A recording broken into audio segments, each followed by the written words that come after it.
Hey YouTubers, what's up? It's me, yours truly. I am back to do a quick thread response to Slime and the Best 70's thread. Much like the 80's thread we just did, the 70's thread is pick one album from each year of the 70's, 70 through 79, that was just kind of, I guess more or less the most influential, or that you think was a very important album of that year.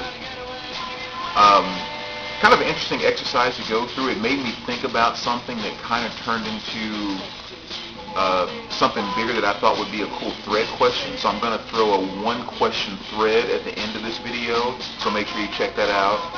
And what I did this time too, and this took a lot of stress out of trying to find, the best. That always stresses me out.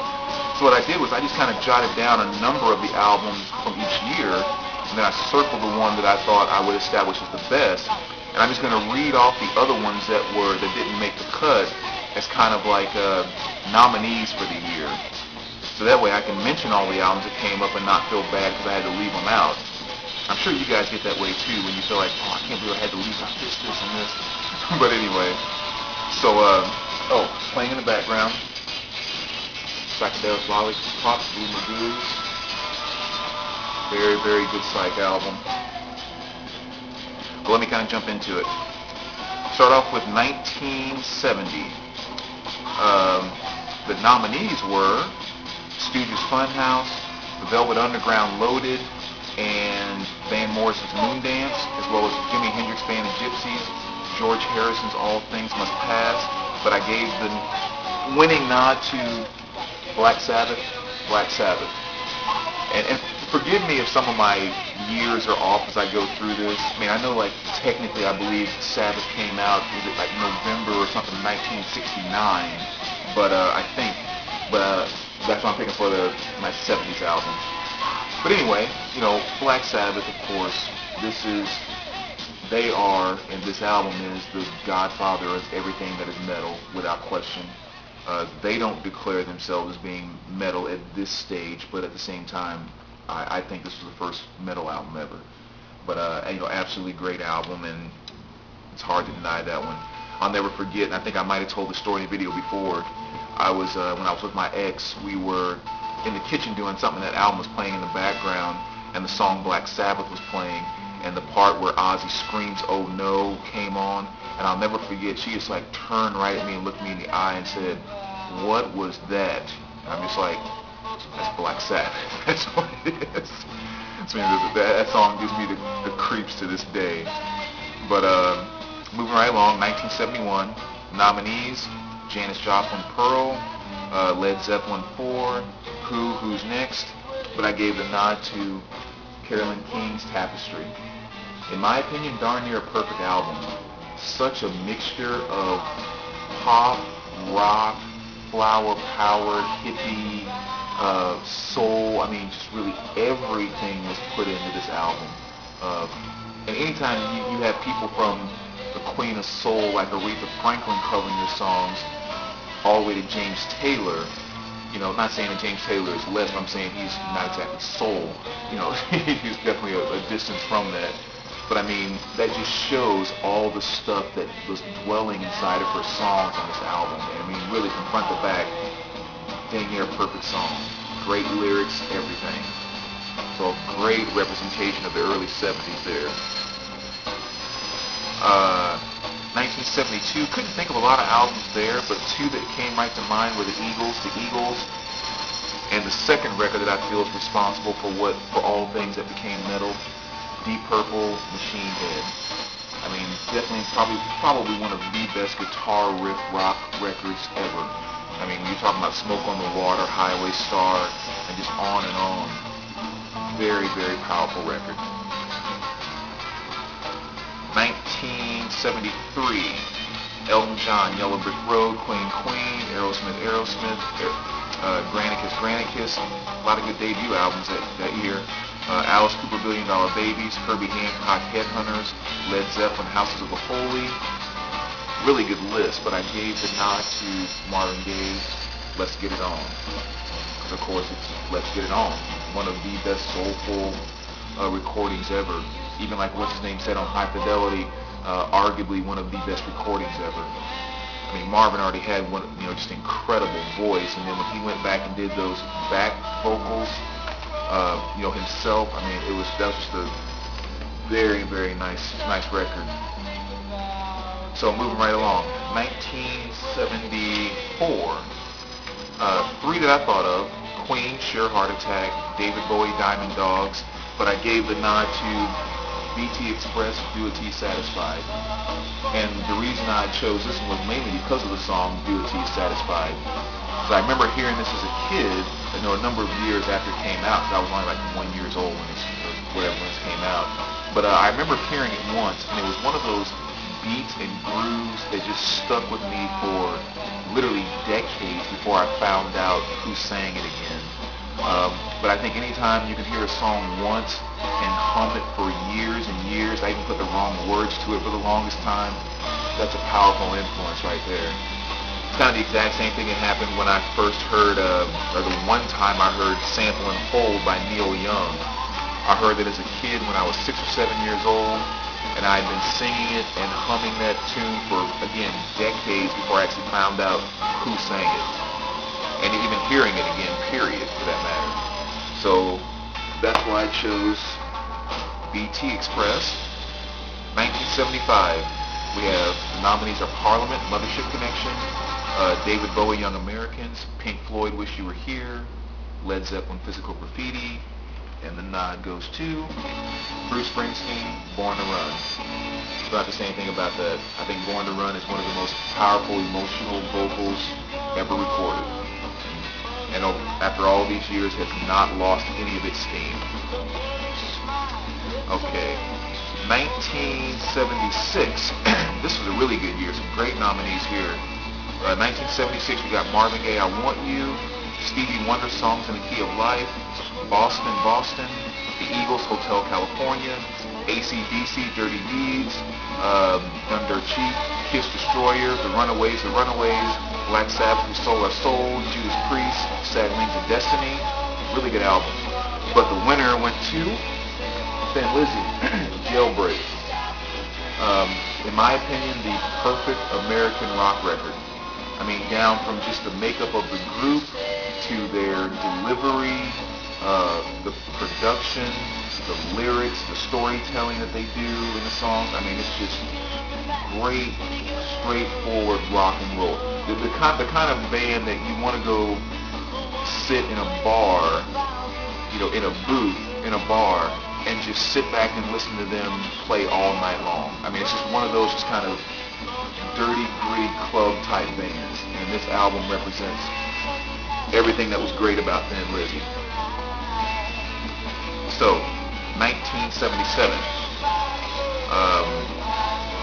The nominees were Billy Joel, The Stranger; David Bowie, Low; Fleetwood Mac, Rumors. Very hard not to pick that one. Rush, Farewell to Kings; Debbie Boo, You Light Up My Life; Don't Laugh. That was the first 45 I ever owned. And when I look at the way that I played that record and what it meant to me musically, it's an exact replica of the way I am today with music. So it had to have some type of influence on me there. But anyway, AC/DC, Let There Be Rock; Kiss Alive 2, Love Gun; Sex Pistols, Never Mind Bollocks; and Saturday Night Fever soundtrack. Again, that was a hard one I could pick too. So I've always said the Saturday Night Fever soundtrack, from an influential standpoint, it influenced just about everybody. Because most people either hated disco or loved disco. So even if you hated disco, that album influenced you to react in some way, because you had to hate it with a passion if you hated disco. And if you loved it, of course you loved it with a passion. But anyway, the winner for 1977, Cream. It's really Years. And mainly because of the song Sunshine of Your Love. I mean, again, when that heavy rock that kind of spawned a lot of the stuff that was coming about in the 80s, that was definitely one that put the punch in there. And again, like I said, forgive me if some of the years are off. These just kind of, I already explained this. We can move on. 1978. I have a winner and one honorable mention on this one, so I'm kind of cheating a little bit. But anyway, the nominees were the Rolling Stones, Some Girls; the Cars; Boston, Don't Look Back; Priest, Hell Bent for Leather; and the Grease soundtrack. And the winner went to Van Halen, their debut album. Um, and again, I mean, you have to give the nod to this one because this was the precursor and responsible for everything that was metal, hair metal, pop metal, and just metal period that came about a couple years later going into the 80s. I mean, this was just the blueprint for where all of that was going. So you've got to give the nod to that. And the one honorable mention I have to throw in is Blondie, Parallel Lines. And this is mainly because of the song Heart of Glass. And I know I shared this story in a video a long time ago, but I love it, so I'll share it again. I'll never forget one of the few memories I have from when I lived in North Carolina. My sister, myself, or I should say my mom, my dad, my sister, and I were all going to a mall. And my dad's old Buick, like I said, I'm like 4 or 5 years old, something like that. And I remember this song came on the radio. And it was one of those things where, back when you're that age, you don't have any interest in girls or anything like that. I mean, they all have cooties and you want them all to stay on their side of the playground so you and the guys can hang on this side of the playground. You want nothing to do with them, blah, blah, blah. I remember hearing that song and I was so moved by her voice, her delivery, the groove of the song, just like everything about it. She was like the first girl that I wanted to be my friend. I remember kind of thinking that just like, and no, don't get like twisted with it or anything like that, but I mean like literally, you always want to keep all girls away because they were girls, blah, blah, blah, but you were like, that was just so freaking cool. I want her to be my friend because she's so cool. And so I think anytime a song can make an impression on you like that as a kid, you gotta hold it up as being pretty influential. So I had to put that at least an honorable mention. And 1979, Michael Jackson, Off the Wall, Christopher Cross, Eagles, Long Run, Neil Young, Rust Never Sleeps, AC/DC, Highway to Hell, Van Halen 2, Clash, London Calling. And I went with the one that I think most people will, Pink Floyd, The Wall. Again, don't have to say much about this album. My one cool experience with this album is when I first really heard it, or first heard about it, Another Brick in the Wall was kind of the song that captured me and a couple others that I listened to all the time. But it wasn't until years and years later where I really dove in and understood and heard Comfortably Numb and a lot of the other songs on there. So in a sense, I got a chance to experience this album for the first time twice, which is kind of cool in a way. But anyway, so those are my picks. And so obviously let me know what you guys think. And then the one thread question that I had, as I was going through this, one of the things I kind of noticed with these 70s picks was a lot of my, picks throughout this, not just the ones I said, but even the nominees, were very, very mainstream type of picks, where I know with the 80s, I'm, definitely like all the mainstream stuff, and then a lot more oddball stuff with the 80s as well. So it kind of made me start to think as I was going through this process, how did I get to the point where these albums were my favorite albums from the 70s? And I started kind of thinking about my timeline in terms of how I experienced music in my life. Like, for example, if you've ever seen that documentary, Headbanger's Journey, one of the things that he does is he goes through, where heavy metal came from, and he starts with all the early groups, and he does like, these are all the bands that were in this kind of genre, and what these genres spawned from that, and brought about bands like blah, blah, blah, blah, blah. And then so he had like this timeline that showed the development and the bands that kind of formed in those genres, and then what developed off of those. So I started thinking the same way about kind of how I've learned to love the music that I love. Because I wasn't born liking the 70s, 60s, 70s, 80s, rock, metal, hip-hop, and it all developed where this went to this, went to that, and then this came around. So I thought it'd be a cool thread question, just a one question, so just to kind of maybe sit down and jot out what your timeline was in terms of your experience and what led to what, just how you developed your love for all the music that you like today. And it doesn't have to be where, this genre spawned this genre, but maybe there was something about this genre that introduced you to some bands in a totally different genre, and then you learned to love that, and that took you here and there. So I think that'd be kind of an interesting thing to experience people's timelines and how music developed for them. So that's my thread question. Kind of lay that out for us. Just maybe talk through what took you to what that landed you where you are today. All right. Hope you guys enjoy YouTubers, and I will look forward to hearing from you and talk to you guys soon.